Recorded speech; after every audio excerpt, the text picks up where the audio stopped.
Hi guys, Veggie Gamer back in this. Good start. Hi guys, Veggie Gamer back, and we're back to doing another product review, VEGGIEKNIGHTS. I'm going to be reviewing the Gioteck. Get the name right, Veggie. The video.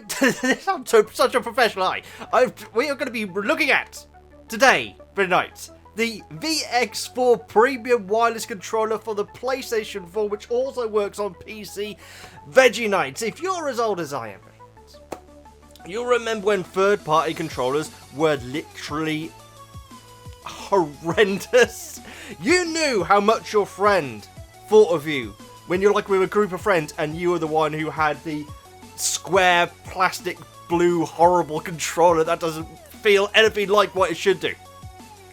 But we've come a long way. We've definitely come a long way. So Gioteck has very kindly sent me this product for review.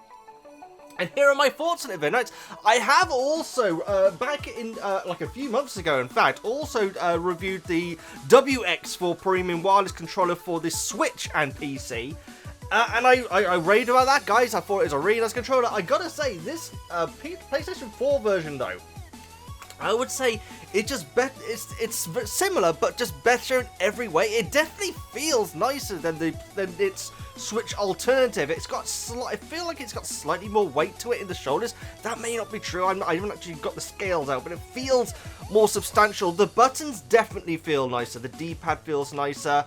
I just feel like, yeah, it's like, if you listen to what I say in the Nintendo review, it's like that, but just like a notch nicer all round. It just feels really, really smooth in the hands. It has this very nice matte feel across the main part of its design around the buttons and knives, which actually feels really, really clean and feels like quality. All the buttons that you'd expect are there. They all feel pretty good. I gotta say the triggers feel a little bit delicate. I mean, I've been using this controller for a while now. I've had no issues with them, but they do feel like, you know, if you were to just push it a little bit too firm, you might do some damage. I don't know, but other than that, the buttons feel absolutely great. Now, this controller does come in just a ordinary black design. It also comes in the dark cameo, which is the one which I got sent. And there's okay. There is a purple version, right, which I think you'll agree is absolutely gorgeous. Unfortunately, they didn't have it in stock when they were sending out these controllers. I'm not bitter, VEGGIEKNIGHTS. I'm not bitter. I mean, I will never, ever forgive them. But I'm not bitter. Quite frankly, that purple controller looks absolutely gorgeous. But you know what? The dark cameo is also really, really nice. So, yes. But, yeah. Purple one looks really nice. Stop sulking, Veggie. Like I say, it does come with all the buttons you'd expect a PlayStation 4 controller to have. It also does have the turbo button as well. I can't imagine how much these sort of buttons are used anymore. I think like back in the day, you know, back in my era when games like Track and Field were games. I was very young, I should say, when Track and Field first came out. But yes, back in the day where those sort of games really existed, I'm sure this button would have been God's gift. Nowadays, I can't really imagine what video game you'd play it with, really. But, you know, it's there if you want it, guys. It's there if you want it. It's not a bad thing. It also does have these two extra buttons on the back, which you can reprogram very, very easily. Again, I've never felt the need to use reprogrammable buttons in games. But, you know, maybe for things like, I don't know, maybe first-person shooters, maybe you'd want to do it. But I've never had the need for it. But you know what? The fact that they're there, it's not a detractor. Quite frankly, I had no issue installing it. If you're going to be using it on PC, you do need to update its firmware and so on, but I've had no issue when it comes to that sort of thing. And so all in all, guys, this is a really great controller. It I believe retails at £29.99.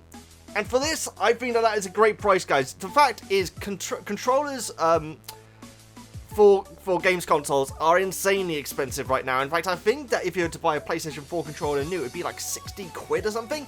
Don't do that, guys. It's worth getting two of these than it is getting a single one of the official ones. And I had the original PlayStation 4 controller, which had those stupid thumbnail analog stick issues where it just disintegrated within a couple of days of using it. Quite frankly, at £30, this is absolutely what you want to go for if your official controller breaks, or if you want to get a second controller. If you were to hand this to your friend, then they would not take offense. So I feel like this is actually a really good product. That's all the positives, guys. Like I say, there are a few things which I had to mention when it comes to negatives. This isn't really a negative, because, you know, it does say premium controller, and so you'd expect that people using it are kind of used to video games. The symbols, I'm guessing it's a copyright issue, maybe, but the symbols on the four buttons are like kind of like what they're meant to be. I mean, the triangle is nothing like what it's meant to be. It should be green, I believe. It was meant to be like the official PlayStation controllers.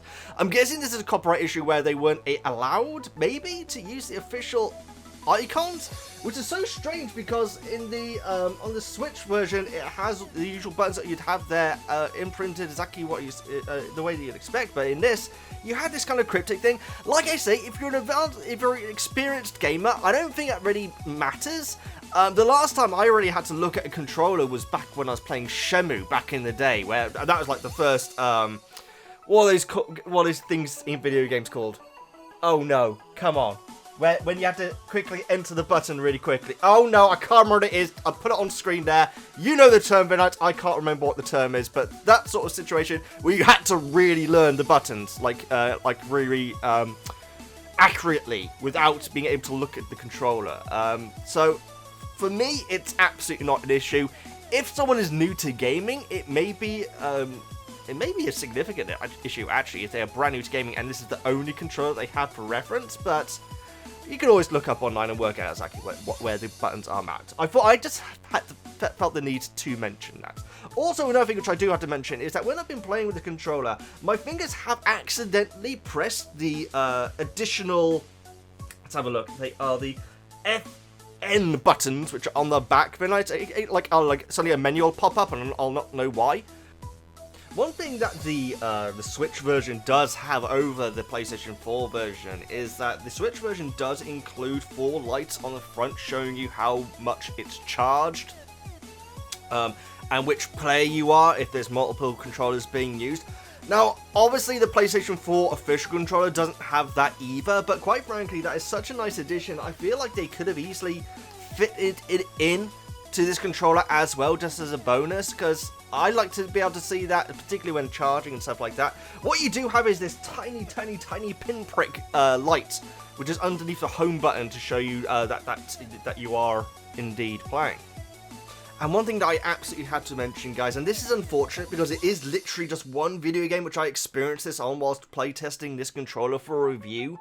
When playing the original version of Persona 5 on PlayStation 4, it kept on making, it kept on reacting as if I was pressing the L2 button, but I wasn't, just very lightly, and so it'd start to bring up the effect that happens when you press the L2 button on Persona 5 outside of dialogue scenes. I gotta mention that, guys, and I couldn't find that happening in any other video game, so it's unfortunate, but I do just have to mention that. It's probably a problem with this unit rather than the controllers themselves, but I gotta mention it, guys, just in case if you run into the same issue. The good thing with that is that it doesn't actually affect your ability to play the game. You can carry on playing it as normal. All that will happen is that the main protagonist will keep on going, I can feel it. Which might be a bit weird, but that's Persona 5 is a weird game anyway, guys, and so it doesn't really matter. So there you go, guys. Would I recommend this controller? Absolutely. Would I recommend it over the 50, 60 quid official controllers? You're damn right I would. This is definitely worth your money. It's not worth spilling out that much for the official controller. Get a couple of these instead, and, you know, like I say, it's a fine quality third-party controller, and yeah, I highly recommend it. If you're new, please subscribe for night. I do these product reviews every now and then, guys. If there's anything that you want me to check out, or if there's any companies out there that want to maybe send me stuff, please get in touch. My email address is in the About page, as always. But yes, guys, if you need another controller, you can't go wrong with, get the name right, VX4 Premium Wireless Controller VEGGIEKNIGHTS. Please like and subscribe, all the good stuff. I'm the Veggie Gamer. If they have the purple one in stock, get that, because it is absolutely gorgeous. And I'll see you next time.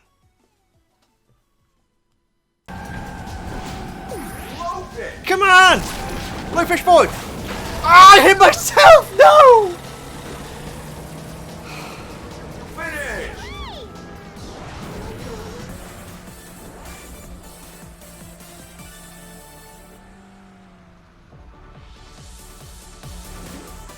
I blame the controller.